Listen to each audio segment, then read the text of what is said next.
Hello everybody and welcome. In this video I'm going to show you how to install application for your SOUNDCORE K20i on your Android device.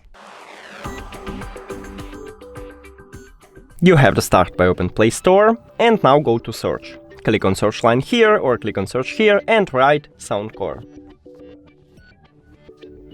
Now search.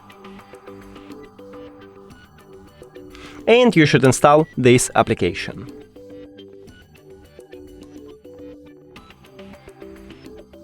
Now open it,